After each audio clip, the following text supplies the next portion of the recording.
All right, on today's episode of Tyler Rambles About Random Crap, I'm going to be talking about something that's been on my mind a lot lately, not necessarily motorcycle related, and that is that you can do anything, but you can't do everything.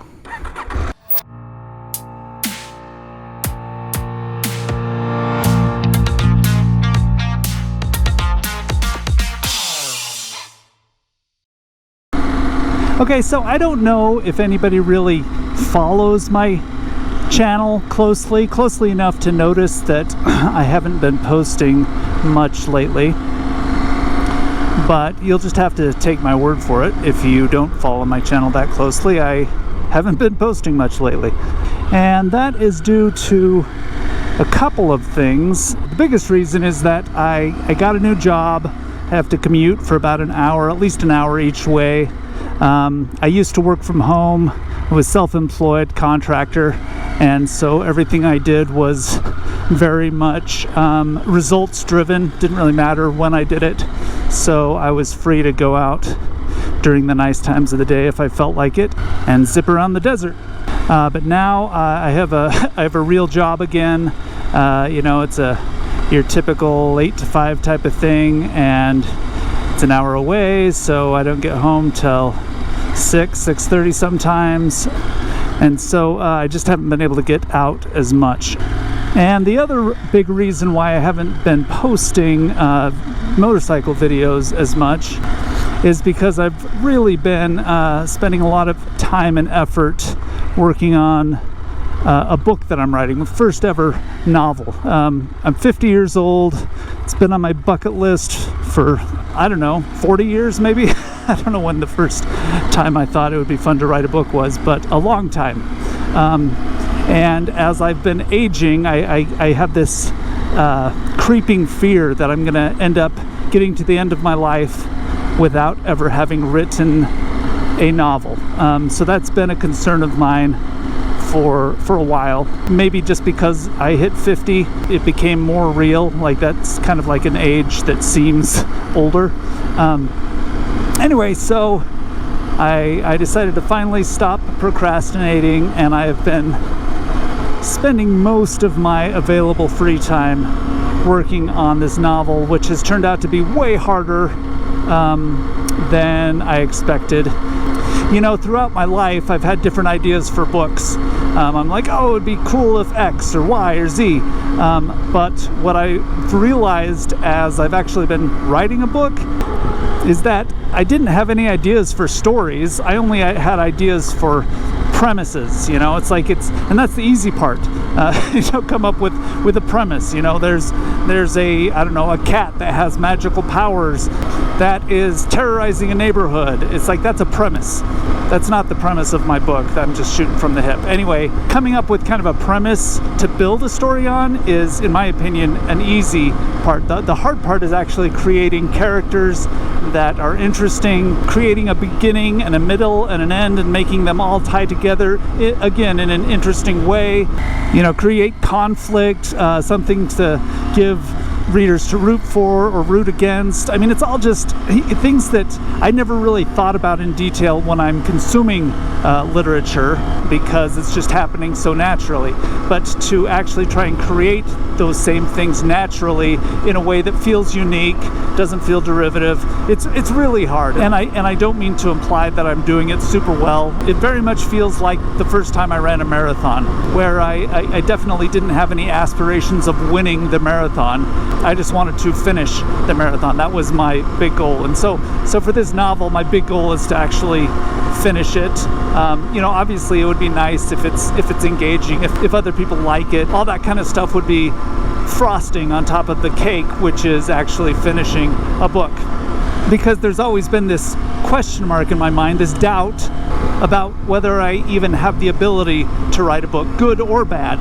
Just, can I actually finish it? And now, as I'm getting close to the end, very close to the end of this book that I've been writing, I realize that I definitely can write a book. I don't know if I can write a good book, but I can write a book. But that brings me back to the topic that I wanted to talk about in this video, and that is you can do anything, you just can't do everything. So yes, I can write a book. It's taken me over 4 months to get as far as I am. It's probably going to take another, I don't know, couple weeks to get through my first draft, and then it'll take who knows how long to do redrafts and edits and all that kind of stuff to get it to a point where I feel like it's done. It's a long, time-sucking haul.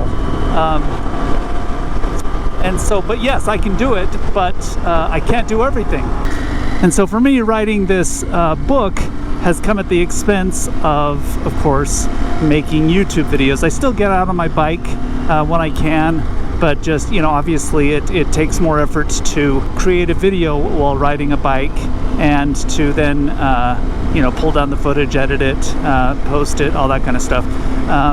That is all something that has been sacrificed for me over the last several months in favor of working on this book. And it's a price that I was happy to pay. I'd pay it again, because riding motorcycles is something that I've done a lot of, and writing a book is something that I've never done. So yeah, it's a price that I had to pay, but there's always a price.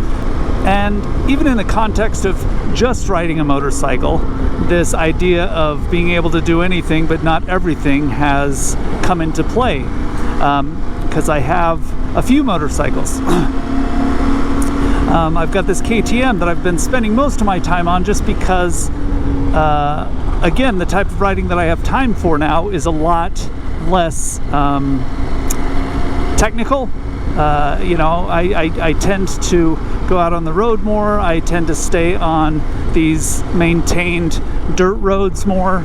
And so I've been opting, when I do have a chance to ride, I've been opting for the KTM over specifically my CRF 300L Rally, which I just love, and I miss it, but I haven't missed it enough to choose it very often over the KTM, just because I know when I go out, the type of riding I'm going to do, I'm going to appreciate the extra speed and power that I have on the road, and I'm not going to miss any of the nimbleness of the CRF, because I'm not going to be doing anything super technical. So again, I could ride any bike that I want, but I can't ride every bike that I want. And none of this is rocket science. I doubt anybody watching this video is going to be like, oh, I didn't realize that time is finite, and you only have so much of it in a day, so you can't do everything. But and I've known that in my head, but just again, I don't know if it's because I'm getting older, so it feels like my time on this earth is shrinking, or if it's because I have this new job that pulls me away from the fun stuff that I'd like to be doing a lot more than my last job did. And so I'm more aware of how precious that resource is of free time. But for whatever the reason, I've just been very aware lately that that I can do anything that I want within reason. I can't go be a NBA center if I want. That's off the table at this point in my life and ever in my life. But any of the things that are actually physically possible for me, I can do any of them. I just can't do all of them. And of course, I've been talking about this in the context of leisure activities, riding a motorcycle, writing a book, but of course it applies to everything in life. I remember when I was big into running, I was spending all my free time running, and my wife started running with me, and we started doing like half marathons together and stuff like that. But at that time our kids were a lot younger, and she just really was very cognizant of how much time she was losing being a mother by being a runner. And that's true of anything. You can't do something without giving up something else. And most of us, I think, at least in first world countries that have a comfortable life, most of us have plenty of time that we can give up that's probably good to give up. It's like, oh, I can't go out and run because I'm giving up the time that I would have been sitting on the couch playing on my phone. You're never going to get to the end of the day and be like, man, I wish I wouldn't have gone on that stupid run.